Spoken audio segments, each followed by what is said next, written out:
another big challenge around the globe. What's happening in Ukraine? Steve Moore is here. He's there every day, working on the Ukraine Freedom Project.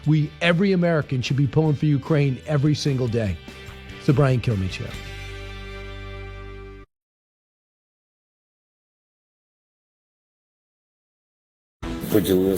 We shared with the president of Azerbaijan that we are ready for trilateral talks. We have held such talks in Turkey, and we have held such talks with our American partners in Switzerland.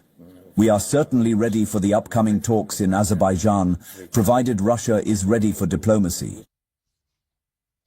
So that is what's going on that is President Zelensky through a translator talking about what they've done to innovate to not only stay alive, but begin to make real progress in Russia, against Russia, a war they didn't want, but a war they're never going to quit. And I think Russians eventually will realize they're actually losing ground for the first time in 2 years.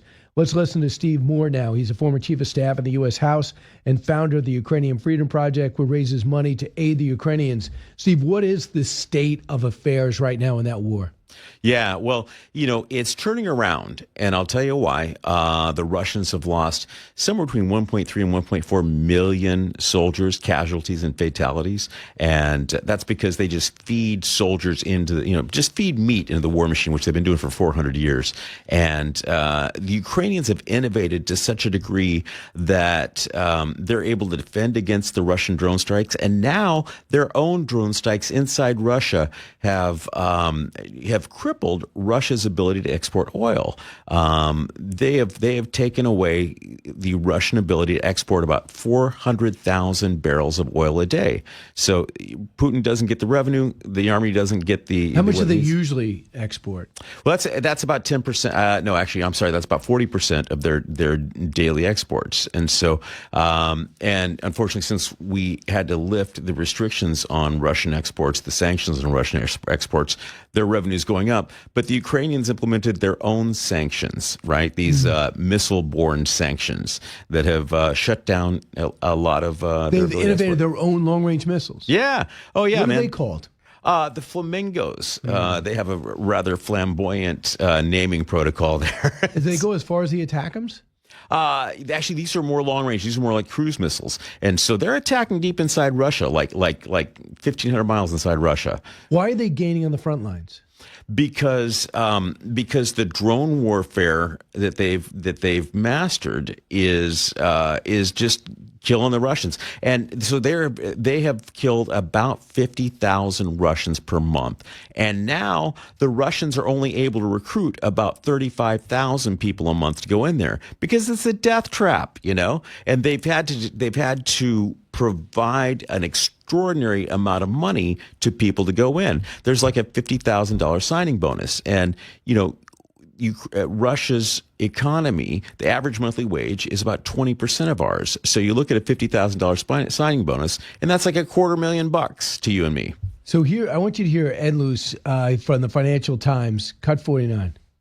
The Ukrainians have understood, they haven't got a cent of new money from the United States since Donald Trump was re-inaugurated 15 months ago, and they're not expecting any money. They still do depend on a lot of things from the United States, intelligence sharing, targeting information, until the Iran war, Patriot defense batteries that have been paid for by the Biden administration. But essentially, they know it's done. Their future is Europe. And the fact that Orban was defeated a couple of weeks ago, Orban in Hungary, he had been blocking that $105 billion loan, which isn't really a loan, by the way, it's a grant. Ukraine would only repay it if Russia paid reparations to Ukraine for the war. So basically, they've got this because Orban's out the way, they've now got this money from Europe that's going to enable them to fight on and to keep innovating in this extraordinary way that David described. They are the world's most innovative. Yeah, listen, Donald Trump's made it very clear that this is Europe's war, and it makes sense. And I'll tell you why, because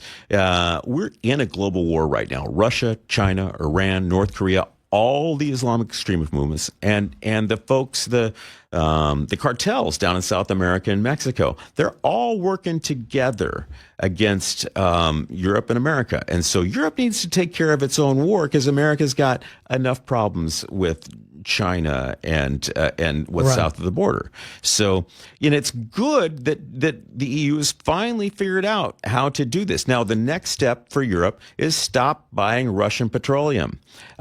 France, on an average, all the NATO countries in Europe combined, on an average day in February, bought enough petroleum from Russia to pay for 1,000 Shahed drones that Putin sends into Ukraine to kill civilians.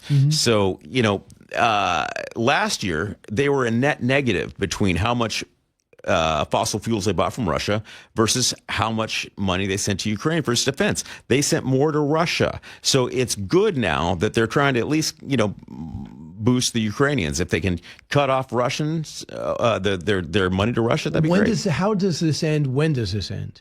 It ends when Vladimir Putin has a reason to end it, and that's it.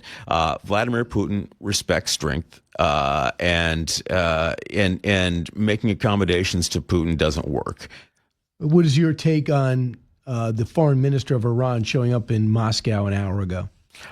Yeah, I mean, listen, Russia's been sending weapons to Iran since December, or maybe before that. And there's some of the guys that do open source intelligence research show that there was 18 cargo planes in the 90 days prior to the war that went from Russia to Tehran. And, those were not filled with cookies, they were filled with weapons that are being used against American service members. So I think that the U.S. should be intercepting planes like that, just like they were intercepting boats. Yeah, well, it's a mystery to me why that we're not taking better action against Russia. Russia is our enemy. Russia is now sending weapons to Iran to kill American service members. That's not the right thing to do. That's not our friend. So, in contrast, the Ukrainians who have, there's 56,000 Shahed drones launched against Ukraine by Putin last year, and the Ukrainians took out 90% of them. So, and we, as I mentioned, we used $4 million Patriot missiles to take out a $35,000 Shahed in Iran. That math doesn't work for very long. What about the lasers as well as the electronic shield that they put up to kind of bring them out of the sky? Yeah. Kind of jam them. Yeah, well, the electronic warfare is the key. The problem is the electronic warfare changes all the time. And that's what the Ukrainians have learned. Because they'll make an adjustment to whatever you do. It's a chess game, Okay, you move here, I'll move here, and so you're constantly upping your game. And if you're not in that on a daily basis, then you're not learning. Understood. So we'll see what happens, because Zelensky's made it clear he's there to help the Gulf states too. How important is that? Oh, it's super important. Because the Iranians have mastered this drone warfare using these cheap drones, and they're sending it into Dubai, they're sending it to Oman, they're sending it to Saudi Arabia. And if the Iranians are able to cripple the rest of the Gulf Straits oil supply, the world economy slows down, and that's good for nobody except for Iran. And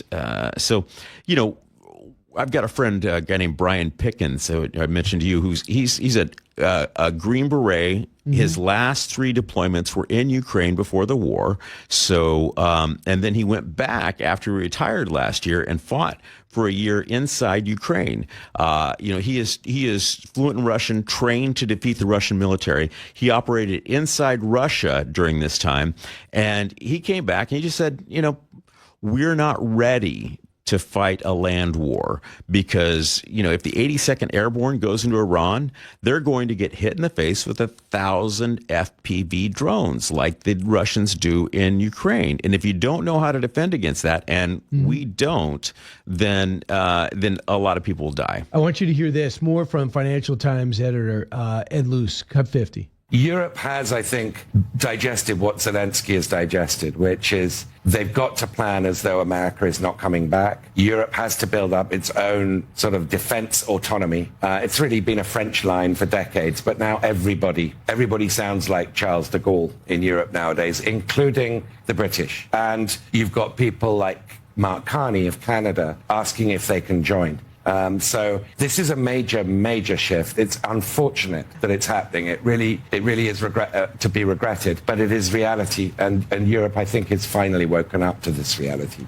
Your thoughts? Oh, I don't find it regretful at all. It's about time. In 2014, they had a NATO summit that assigned a 2% of GDP goal, right? 2% of your economy should be spent on defense. And Europe collectively underfunded that for the last 12 years by $13 trillion. And France, he said the French are leading. The French are not leading. Macron is a joke. And Macron, and again. He doesn't have the firepower to lead. Yeah. So it doesn't matter what you do, what you say. Well, and again, he's the guy that's sending enough money to Russia to pay for 200 drones a day to go against civilians in Ukraine. Thanks so much for what you do, Steve Moore, the Ukrainian Freedom Project.